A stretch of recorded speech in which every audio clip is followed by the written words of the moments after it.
Hello friends, class 10th. Again, I am telling you the next part of the agriculture chapter. In agriculture, I taught you about the primitive subsistence farming, जिसमें family के member ही as a labour काम करते हैं. Old tools का प्रयोग होता है एंड इसके साथ साथ हम देखते हैं प्रिमिटिव फार्मिंग में स्मॉल पैचेज ऑफ लैंड में की जाती है और जो मॉनसून पे डिपेंड होती है. इन the same way I told you about the intensive farming which is done in a large scale where the density of population is very high. We use modern technology for the better productions. Intensive farming होती है. Commercial farming जो हम commercial purpose के लिए करते हैं for selling के लिए, जैसे कॉटन है, रबड़ है, शुगर केन है, ग्राउंडनट है, टी है, कॉफ़ी है, all are commercial crop. In the same way I told you about the rabi crops. Wheat है, पी है, ग्राम है, मस्टर्ड है, बार्ले है, पोटैटो है. एंड खरीफ क्रॉप में राइस है, मेज है, ग्राउंडनट है, कॉटन है, ज्वार बाजरा है एंड तुर, मसूर,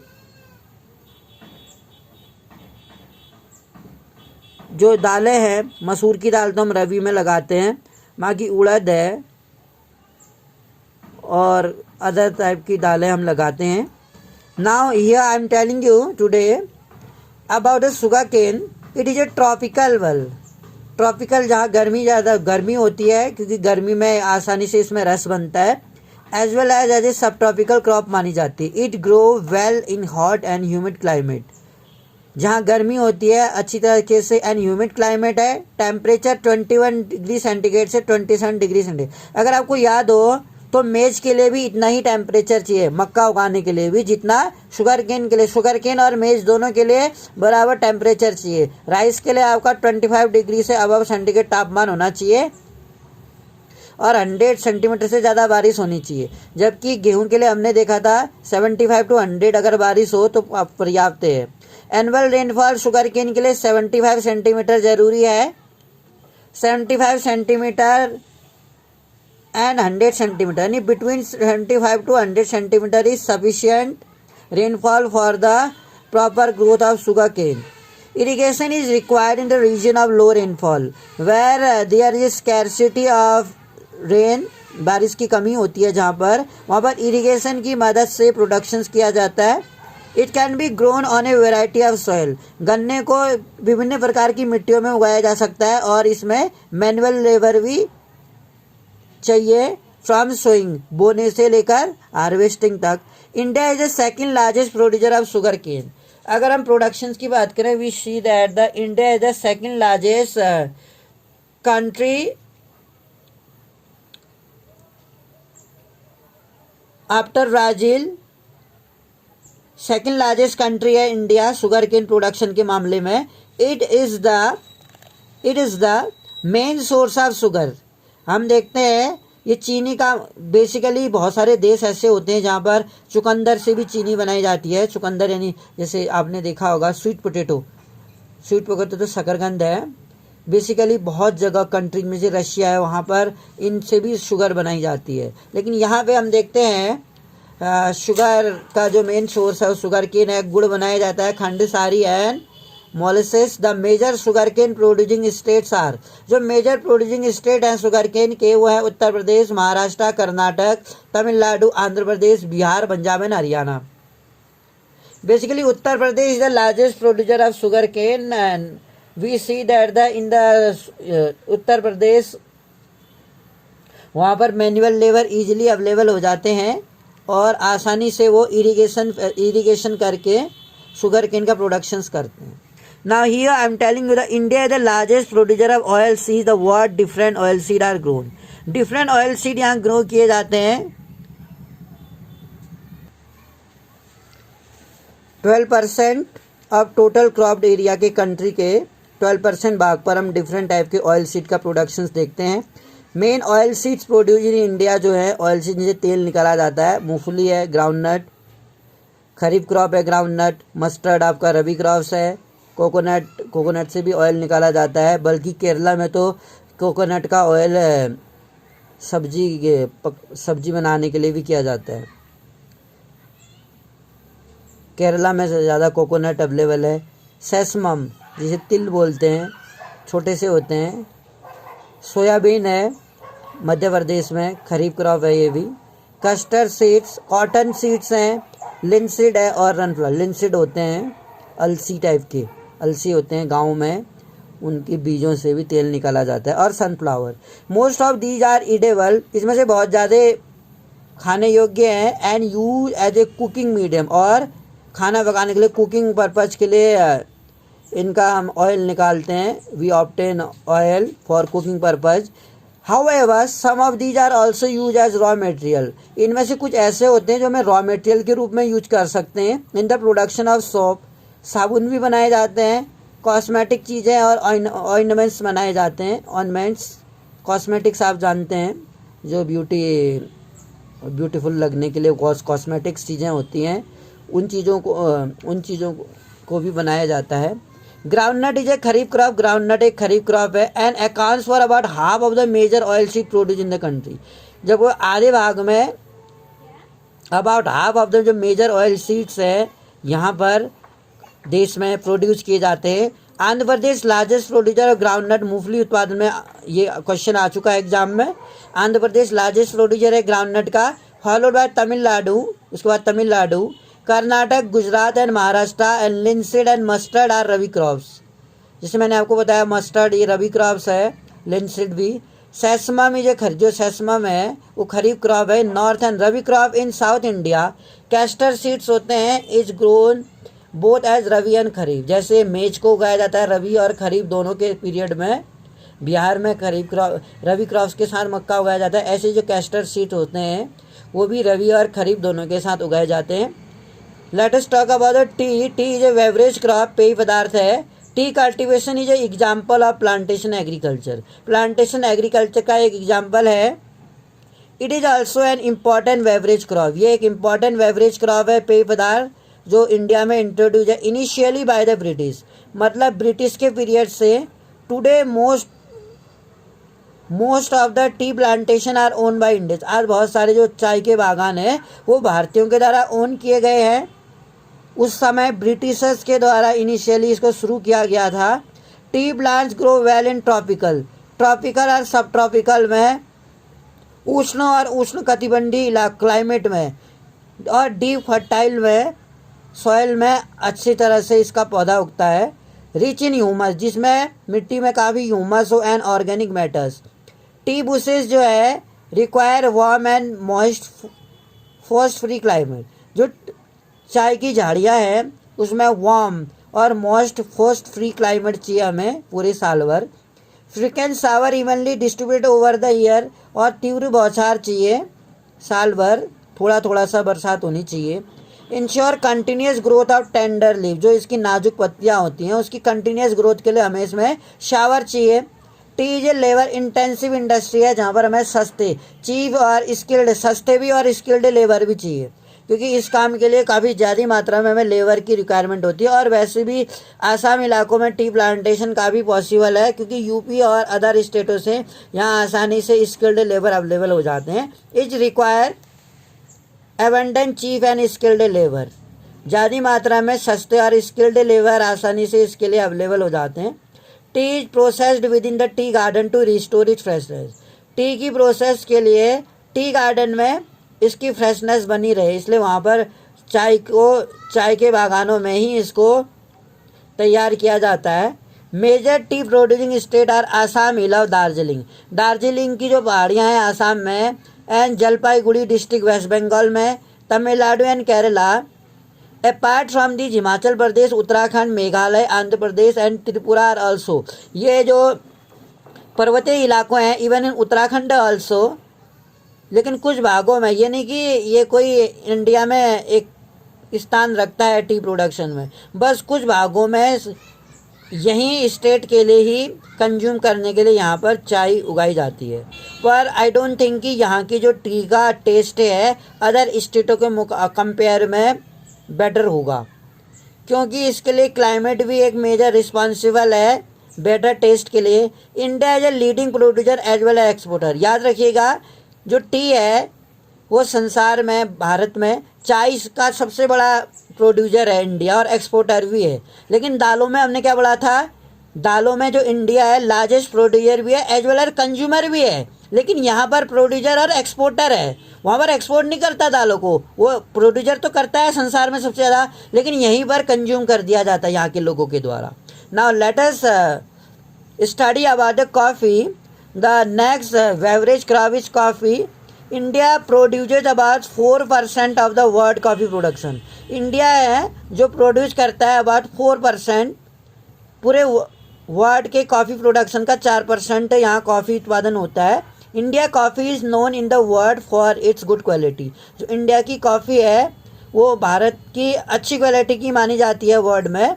द अरेबिका वेराइटी, एक अरेबिका एक कॉफ़ी का वेराइटी है, initially broad from Yemen. Yemen एक कंट्री है अफ्रीकन, वहाँ से इसको लाया गया था and produce in the country. This variety is in great demand. और ये जो अरेबिका है, या एग्जाम में पूछ सकता है कि अरेबिका एक किसकी टाइप है, तो यू विल राइट कॉफ़ी की टाइप है जो यमन से भारत में लाई गई थी, और आज इसकी डिमांड काफ़ी है वर्ल्ड में। This variety is in great demand all over the world. Initially its cultivation was introduce on the Baba Budan hills. Baba Budan की पहाड़ियाँ हैं, and even today in cultivation is confined to Nilgiri. Karnataka Tamil Nadu में, याद रखिएगा, ये पहाड़ियाँ हैं लोकलाइज। कर्नाटक, केरला, तमिलनाडु, ये 3 मेजर स्टेट है जहाँ पर कॉफ़ी का प्रोडक्शन होता है। इन सब में Karnataka is the largest producer of coffee. Arabica variety की कॉफ़ी यहाँ पर प्रोड्यूस की जाती है, जिसकी वर्ल्ड लेवल में काफ़ी डिमांड है। हॉर्टिकल्चर क्रॉप्स की अगर हम बात करें, हॉर्टिकल्चर ये बागवानी फसलें। India is the largest producer of fruit. जो इंडिया है वर्ल्ड में सबसे लार्जेस्ट प्रोड्यूसर माना जाता है फ्रूट्स एंड वेजिटेबल का संसार में। यहाँ अलग अलग different type of fruits available हैं।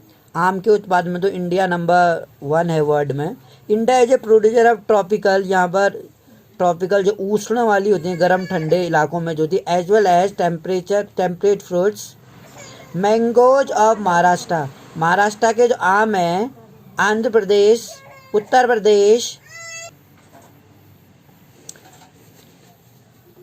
मैंगोज हैं महाराष्ट्र के, और आंध्र प्रदेश के, Uttar Pradesh and West Bengal. Oranges of Nagpur, अगर हम ऑरेंजेस देखें नागपुर के, एंड चेरापूंजी के, मेघालय के। बनाना ऑफ केरला, नागपुर के संतरे और मेघालय के बनाना ऑफ केरला। एंड चेरापूंजी और नागपुर के संतरे काफ़ी फेमस हैं। और महाराष्ट्र में ही मैंगो भी काफ़ी ज़्यादा मात्रा में आमों का उत्पादन होता है। बनाना ऑफ केरला और केरला के केले। मिजोरम, महाराष्ट्र एंड तमिलनाडु, लीची एंड गावा ऑफ उत्तर प्रदेश, और उत्तर प्रदेश में बहुत ज़्यादा मात्रा में लीची उगाई जाती है और अमरूद भी। एंड बिहार, उत्तर प्रदेश और बिहार में पाइनएप्पल ऑफ मेघालय, और मेघालय में पाइनएप्पल अनानास उगाया जाता है। ग्रेप्स ऑफ आंध्र प्रदेश, और आंध्र प्रदेश के अंगूर। एंड महाराष्ट्र, आंध्र प्रदेश और महाराष्ट्र के अंगूर। Apple, pear, apricots and walnut of Jammu Kashmir, Jammu Kashmir के सेब काफ़ी फेमस हैं। पियर्स, नाशपाती, एप्रिकॉट्स एंड वॉलनट, अखरोट आप जानते हैं, जम्मू कश्मीर और Himachal Pradesh are in great demand. Jammu Kashmir और हिमाचल प्रदेश के अखरोट, सेब, नाशपाती, इनकी डिमांड पूरे वर्ल्ड लेवल में काफ़ी है। Here we are watching the pictures of apricot, apple and pomegranate. अनानास आप जानते हैं, apricot and apples. India produces about 13% of the world vegetable. जो इंडिया है पूरे वर्ल्ड लेवल की 13% सब्जियां भारत में होती हैं। It is an important producer of P. यहाँ पर सब्जियों में मटर, कॉलीफ्लावर, गोभी, ओनियन, कैबेज, टोमेटो, ब्रिंजल और पोटैटो उगाए जाते हैं। नॉन फूड क्रॉप्स की अगर हम बात करें, रबर आता है इसमें। इक्वेटोरियल क्रॉप्स है, इक्वेटर वाले इलाके जो भूमध्य रेखा है उन इलाकों में जहाँ दिन रात बराबर होते हैं। बट अंडर स्पेशल कंडीशंस में रबड़ का उत्पादन होता है। It is also grown in tropical और सब ट्रॉपिकल। इट मीन यहाँ भी इंडिया जैसे सब ट्रॉपिकल क्लाइमेट में आता है, यहाँ भी आसानी से रबड़ का प्रोडक्शन होता है। और केरल इसका लार्जेस्ट प्रोड्यूसर है, आई told you. It require moist, इसमें नमी एंड ह्यूमिड क्लाइमेट चाहिए with rainfall of more than 200 centimetre. It mean जहाँ चावल के लिए 100 सेंटीमीटर से ज़्यादा, ऐसे याद रखिएगा आप, और 75 to 100 सेंटीमीटर जहाँ बारिश, ये गन्ने के लिए बारिश की बात कर रहे हैं, वहीं रबड़ के लिए 200 से ज़्यादा, 100 से ज़्यादा चावल में, 200 से ज़्यादा रबड़ में, और 75 से 100 किस में, वीट में। और ऐसे ही जितना मेज के लिए टेम्परेचर चाहिए हमें 21 से 27, उतना ही हमें शुगर केन के लिए भी चाहिए। तो रबड़ जो है, जैसे मैंने आपको बताया, टेम्परेचर अबाउट, देखो टेम्परेचर में भी एक सिमिलरिटी मिल गई राइस में और रबड़ में। राइस में भी 25 डिग्री सेंटीग्रेड हमें टेम्परेचर चाहिए होता है, और रबड़ में भी उतना ही चाहिए, लेकिन अंतर केवल इतना है, राइस के लिए 100 सेंटीमीटर से ज़्यादा बारिश चाहिए और रबड़ के लिए 200 से ज़्यादा चाहिए, बस। रबड़ is an important industrial raw material माना जाता है। It is mainly grown in Kerala. रबड़ बेसिकली केरला में उगाया जाता है, Tamil Nadu, Karnataka, Andaman Nicobar islands and Garo hills. Meghalaya में गारो, खासी एंड जयंती नाम की जो पहाड़ियाँ हैं, उन आइलैंड्स में भी और अंडमान निकोबार में भी रबड़ का प्रोडक्शन होता है। India's rank 5th among the world natural rubber. जो इंडिया की रैंक है, जैसे रबड़ है, एक सिंथेटिक रबड़ होता है, एक नेचुरल रबर होता है, तो इंडियाज की जो रैंक है नेचुरल रबर प्रोड्यूसर में 5वीं मानी जाती है। पहले लेवल में मलेशिया आता है आपका, मलेशिया, इंडोनेशिया और थाईलैंड। ये 2-3 कंट्री ऐसे हैं जो लार्जेस्ट प्रोड्यूसर माने जाते हैं नेचुरल रबड़ की। फाइबर क्रॉप की अगर हम बात करें, if you talk about the fibre crop, तो हम ये देखते हैं, यहाँ पर एक पाई चार्ट हम देख लें। कंजप्शन और नेचुरल रबर का जो है, किन किन को बनाने में, जो साइकिल टायर हैं, साइकिल के टायर हैं और ट्यूब हैं, 13.3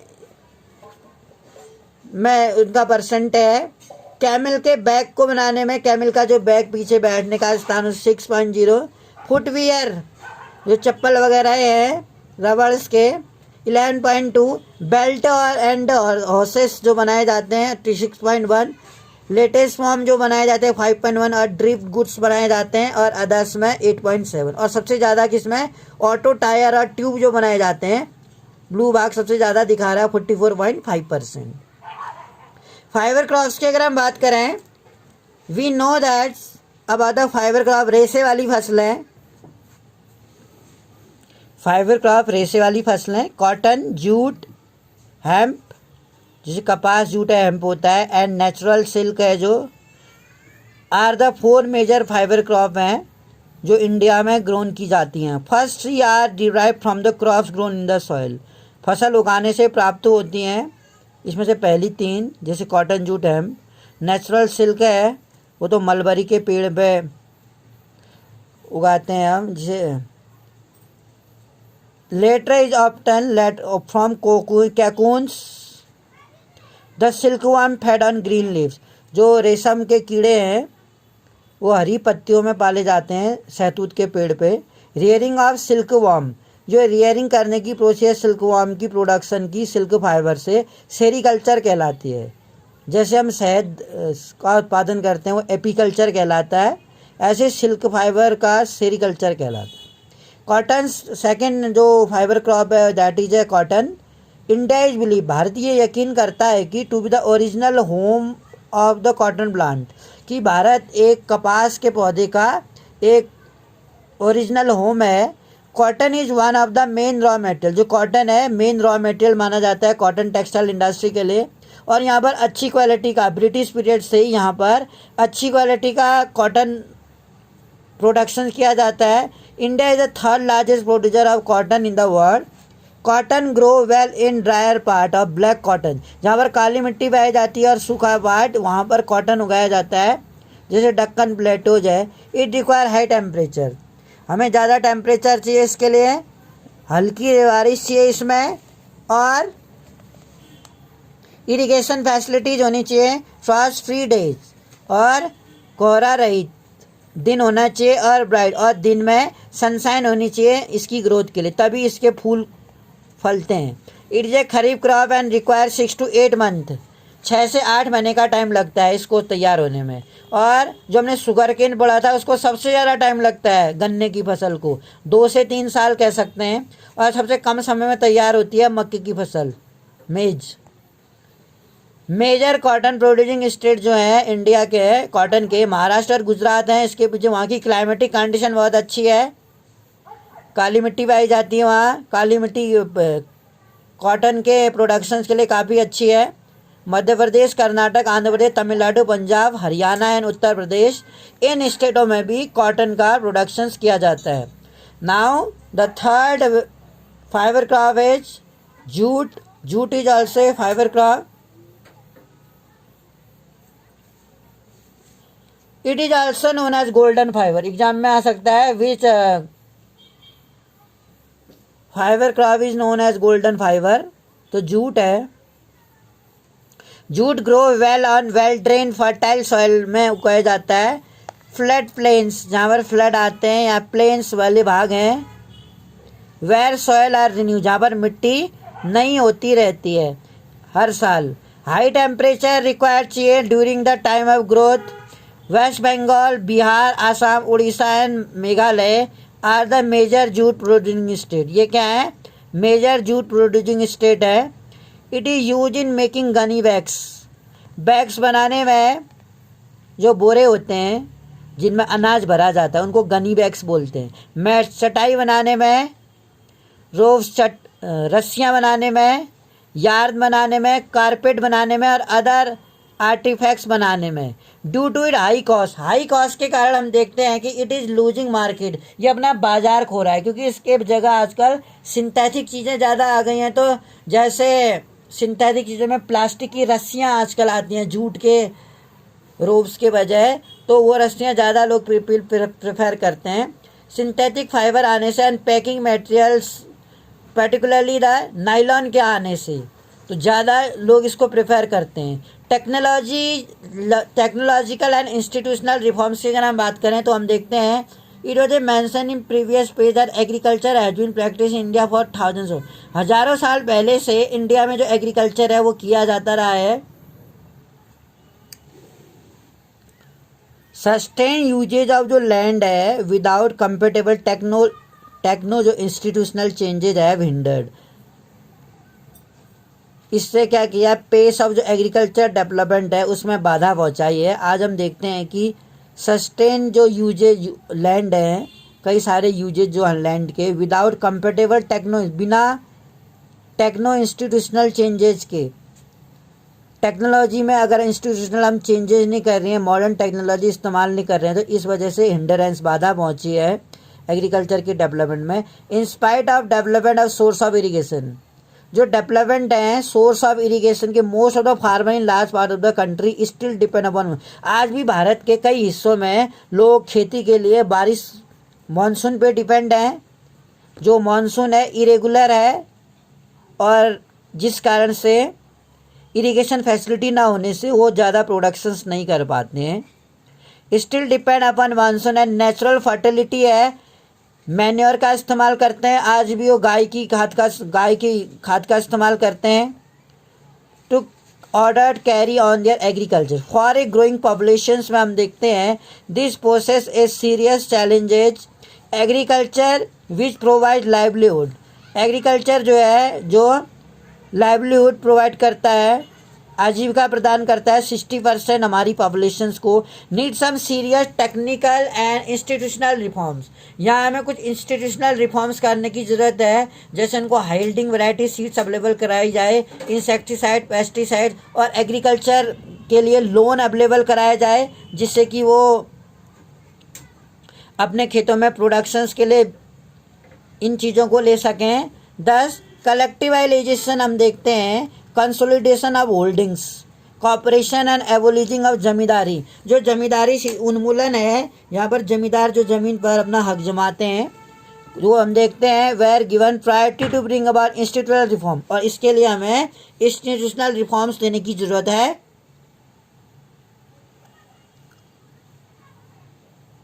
रिफॉर्म्स टू कंट्री, आज़ादी के बाद से जो इंस्टीट्यूशनल रिफॉर्म्स इसमें किए जाने हैं वो ज़रूरी है, इनको प्रायोरिटी दी जाए। लैंड रिफॉर्म, ज़मीन को सुधार किया जाए, was the main focus first 5 year plan में। इसी कारण से एग्रीकल्चर पर ही फोकस किया गया था।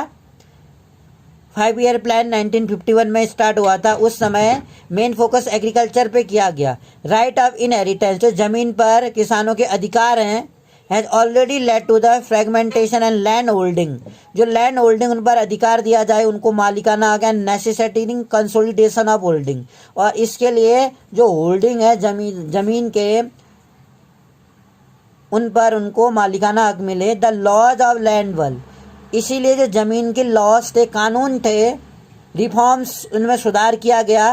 वेर इनेक्टेड बट इन्हें लागू तो किया, बट द लॉज है इम्प्लीमेंटेशन हो, लेकिन इनमें जो लागू करने में कुछ कमियां थी और लकवाम थे, यानी कि एक न गरम न ठंडा, गुनगुना। The government of India embarked, जो भारत सरकार थी उसने इम्बार्क अवर इंट्रोड्यूसिंग एग्रीकल्चर के रिफॉर्म्स को, कृषि में सुधार किया 1960 से 1970 के पीरियड में, जब यहाँ पर इंडिया में ग्रीन रिवॉल्यूशन आया। मैंने बताया था MS स्वामीनाथन के, वो फादर ऑफ ग्रीन रिवॉल्यूशन माना जाता है। Based on the usages of package technologies अपनाई, और इन्हीं दौरान वाइट रिवॉल्यूशन भी आया वर्गीज कुरियन के द्वारा। वाइट रिवॉल्यूशन में मिल्क प्रोडक्शंस में काफ़ी सुधार हुआ। ऑपरेशन फ्लड भी बोलते हैं वाइट रिवॉल्यूशन को, इसके फादर थे Verghese Kurien. Were some of the strategy, ये कुछ रणनीति थी, initiate to improve the lot of Indian agriculture. जैसे डेयरी और एग्रीकल्चर एक दूसरे से रिलेटेड है, क्योंकि अगर हम डेयरी फार्मिंग भी करते हैं एग्रीकल्चर के साथ, तो एग्रीकल्चर में बहुत सारे क्रॉप्स ऐसे हैं जो फोडर के रूप में हम एनिमल्स के लिए प्रोवाइड करा सकते हैं, और एनिमल से जो मैन्योर हमें प्राप्त होगा वो हम खेतों में डाल सकते हैं। तो it's a dependence with each other, एक दूसरे पर निर्भर है। But this too led to the concentration of development, लेकिन ये जो डेवलपमेंट हुआ कुछ फ्यू सेलेक्टेड एरिया में ही देखा गया। Therefore in 1980 और 1990 में जो कंपेरिहेंसिव लैंड डेवलपमेंट प्रोग्राम था वह initiate which included both institutional और टेक्निकल रिफॉर्म्स किए गए। इसमें प्रोविजन ऑफ क्रॉप इंश्योरेंस, इसमें कृषि के बीमा का प्रोविज़न था अगेंस्ट ड्रॉट, जैसे कभी सूखा पड़ रहा था ड्रॉट, कभी बाढ़ आ रही थी फ्लड, कभी साइक्लोन, कभी आग लग जाती थी, और कभी बीमारियों के कारण किसानों को बहुत ज़्यादा नुकसान होता था। तो इसके लिए इसके इंश्योरेंस की फैसिलिटी प्रोवाइड की गई। इस्टेब्लिशमेंट ऑफ ग्रामीण बैंक, ताकि किसान लोग अपना लोन ले सकें एग्रीकल्चर के लिए। कोऑपरेटिव सोसाइटीज़ और बैंक बनाए गए जो लोन प्रोवाइड करती थी किसानों को लो रेट ऑफ इंटरेस्ट पर, जिससे कि ये लोग मनी लेंडर्स या जो जमींदार थे उनके पास न जाएं, जो कि high rate of interest charge करते थे इससे, और इस कारण से बहुतों को अपनी ज़मीन भी गंवानी पड़ती थी। सम इम्पॉर्टेंट स्टेप्स लिए गए हैं इस दिशा में। किसान क्रेडिट कार्ड की अगर हम बात करें, किसान credit card KCC, personal accident insurance scheme, और सम स्कीम इंट्रोड्यूस बाय गवर्नमेंट, कुछ स्कीम है जो गवर्नमेंट के द्वारा इंट्रोड्यूस की गई। प्रोग्राम फॉर फार्मर्स, कई सारे किसानों के लिए प्रोग्राम चलाए गए। Were introduce on the radio and television, radio और टेलीविज़न में कई सारे प्रोग्राम किसानों के लिए चलाए गए, जिससे किसानों को उनकी इन्फॉर्मेशन मिले। The farmer got an information about the agriculture and new techniques about agricultures. So new type of program were started by the government for the farmers. The government also announced minimum support price. Minimum support price I taught you in 9th class. It means that the government fixed the price of crops so that the other people could not exploit the farmers, जिससे कि other लोग इन किसानों का शोषण ना करे, और इसके लिए एक मिनिमम सपोर्ट प्राइस फिक्स किया गया क्रॉप्स का। रिमन्यूरेटिव एंड प्रोक्योरमेंट प्राइस होने से एक निश्चित एक रिमनरेटिव प्राइस जो पूरा एक्यूरेट रहता है, and procurement price for important crops to check the exploitation. जो इम्पोर्टेंट क्रॉप्स हैं जैसे राइस, व्हीट है, शुगर केन है, टी है, रबड़ है, तो जिससे कि इनका एक्सप्लोइटेशन जो है उनका रोक सके। And specular and middle man, जो स्पेकुलर्स होते हैं बीच के लोग, बिचौलिए और मिडिल मैन, उनको रोका जा सके। भूदान ग्राम दान की अगर हम बात करें, महात्मा Gandhi declared Vinoba Bhave as spiritual heir, उत्तराधिकारी स्पिरिचुअल हेयर डिक्लेयर किया Mahatma Gandhi declared Vinoba Bhave as spiritual heir. He also participated in satyagraha, उन्होंने पार्टिसिपेट भी किया सत्याग्रह में as one of the foremost satyagrahi, वो एक सबसे पहले सत्याग्रही थे Vinoba Bhave. He was one of the votaries of Gandhi ji concept of Gram Swaraj के क्या थे, वो वोटेयर्स थे, मानने वाले। After Gandhi ji martyrdom, Vinoba Bhave undertook पद यात्रा, विनोबा भावे ने एक पद यात्रा स्टार्ट की। Gandhi ji message covered almost the entire country, Gandhi ji ने पूरे देश के लिए एक मैसेज कन्वे किया। Once when he was delivering, जब वो लेक्चर डिलीवर यानी भाषण देते थे एट पोचामपल्ली आंध्र प्रदेश में, सम पुअर लैंडलेस विलेज, कुछ गरीब गांव जो भूमिहीन थे उन गांव वालों ने ये डिमांड रखी कि some lands for their economic value, उनकी आर्थिक स्थिति के लिए कुछ लैंड उन्हें दिया जाए। Vinoba Bhave could not promise, Vinoba Bhave उनको प्रॉमिस नहीं कर सके टू देम इमीडिएटली, तुरंत तो उन्होंने प्रॉमिस नहीं किया, बट एश्योर्ड देम, लेकिन भरोसा दिलाया टू टॉक द गवर्नमेंट, कि वो सरकार से बात करेंगे, of India regarding provision of land, जमीन के प्रोविजन के related, for them if they undertook cooperative farming, यदि वो कोऑपरेटिव फार्मिंग को इसके अंडरटुक लेते हैं। Suddenly Shri Ramachandra Reddy stood up and offered 80 acre of land to be distributed among 80 landless villages. This act was known as Bhoodan, ये act Bhoodan के नाम से जाना जाता है। Later he travelled and introduce his ideas, बाद में उन्होंने ट्रेवल्स किया और अपने आइडियाज को वाइडली ऑल ओवर इंडिया में स्प्रेड किया।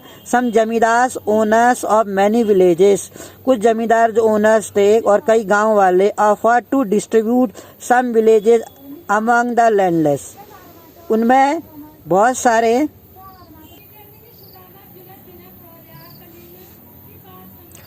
Vinoba Bhave could not promise, Vinoba Bhave ने वादा तो नहीं किया था टू डम इमीडिएटली, लेकिन एश्योर ये वादा किया कि वो इस बारे में गवर्नमेंट से बात करेंगे। Of India regarding provision of lands, provision थे लैंड के, if they undertook cooperative farming suddenly, Shri Ramachandra Reddy immediately खड़े हुए and offered 80 acre of land, 80 acre of land, 80 एकड़ भूमि उन्होंने डिस्ट्रीब्यूट कर दी अमंग 80 लैंडलेस विलेजर्स को, जो 80 भूमिहीन किसान थे उनको डिस्ट्रीब्यूट कर दी। This act was known as Bhoodan, और ये एक्ट भूदान के नाम से जाना गया। बेसिकली भूदान आंदोलन को जो स्टार्ट करने का क्रेडिट जाता है वो विनोबा भावे को जाता है। Later he travelled and introduce his ideas, बाद में वो ट्रेवल किया and introduce ideas widely all over India. Some zamindar owners of many villages, जो जमींदार ओनर थे कई विलेजेस की, offer to distribute some villages, many villages offered, कई सारे गांवों को डिस्ट्रीब्यूट किया गया सम विलेजेस अमंग लैंडलेस को। It he was known as Gramdan के नाम से जाना गया। However many land owners choose the provide some part of their land,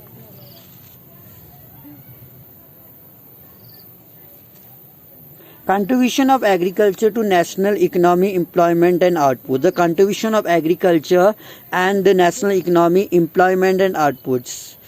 Basically the contribution of agriculture has been the backbone of the Indian economy. ये backbone माना गया Indian economy का।